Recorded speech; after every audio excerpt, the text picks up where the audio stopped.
Ile kitu imeshinda huyu Kasongo ni ya kwamba mmekuwa mkijiita leaderless, tribeless, faceless. So ajui adili na nani, ajui nani anaunda maandamano. So wamekaa chini na huyu mzee anaitwa Raila, wamekubaliana ati tuite agencies kwa kitu inaitwa conclave conversation. Anataka wakuje kwa hiyo mkutano ndio wajue leaders wa hawa agencies ni akina nani. Watachukua jina zenyu, wachukue ID namba yako, wajue wewe, wataweka ID namba yako na pin yako kwa mita ya maji ama ya stima, watajua nyumba ambayo unaishi. Oh my God! I may not be your best, and I don't claim to be, but I'm the one you have.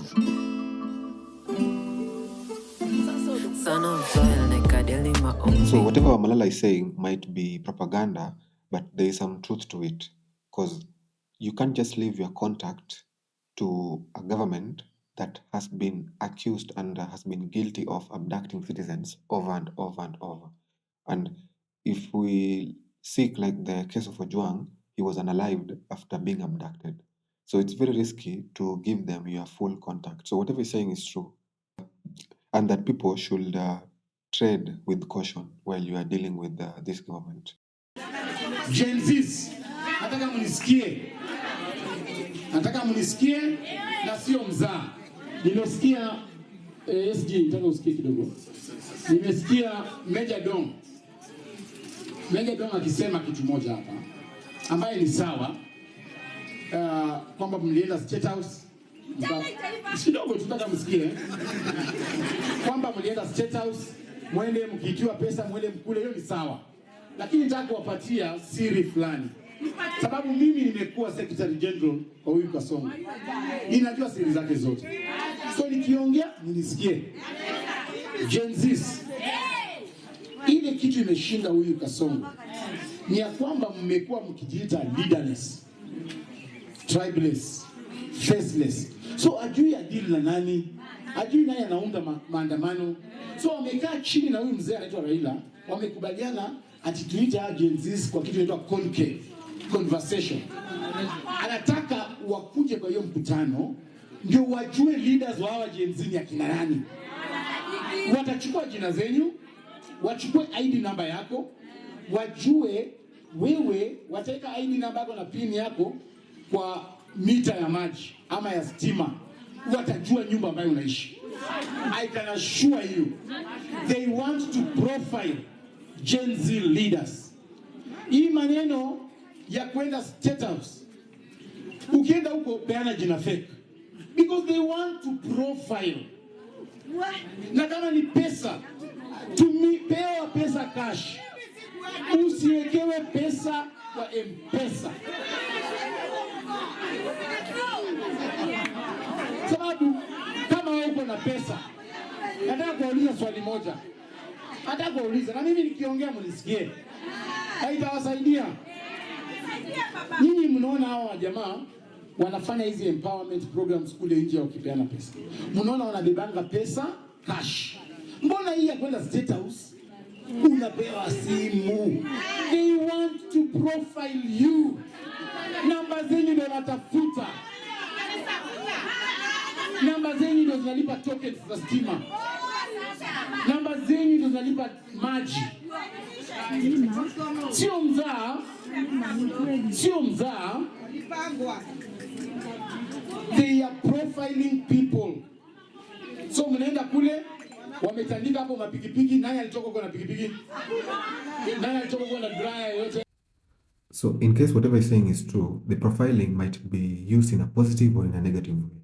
The negative way is on the abduction part, but the positive way is that they can be given money or they can be silenced using bribes, which most governments can tend to do with the motorcycle thing and the empowerment thing.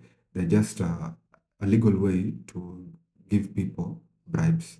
And in the politics of our country, people are so desperate and people are so broke that they'll take anything you give and they start saying your name. You saw what happened in the recent empowerment in a State House where people were just given, maybe, I think it was around 2,000 shillings, and they were singing and praising his name and forgetting about people who lost their lives in the maandamanos.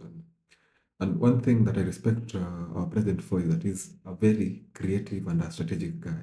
So by now, he's got plans for 2027. And his current plan is that he is going around trying to convince everyone and splashing money at each and every problem with giving them illusion of development. Because if he really believed in empowerment, he wasn't supposed to be wasting all this money traveling.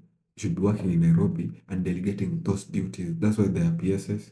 That's why even those places have governors. So he can delegate those duties to those governors. He doesn't have to go to Migori to launch a project. He doesn't have to go to Turkana to launch a project. So he can do it from Nairobi, but just go and launch it. And even the launching can be small. It doesn't have to be a tent and a rally, and because there is too much money wasted in those things.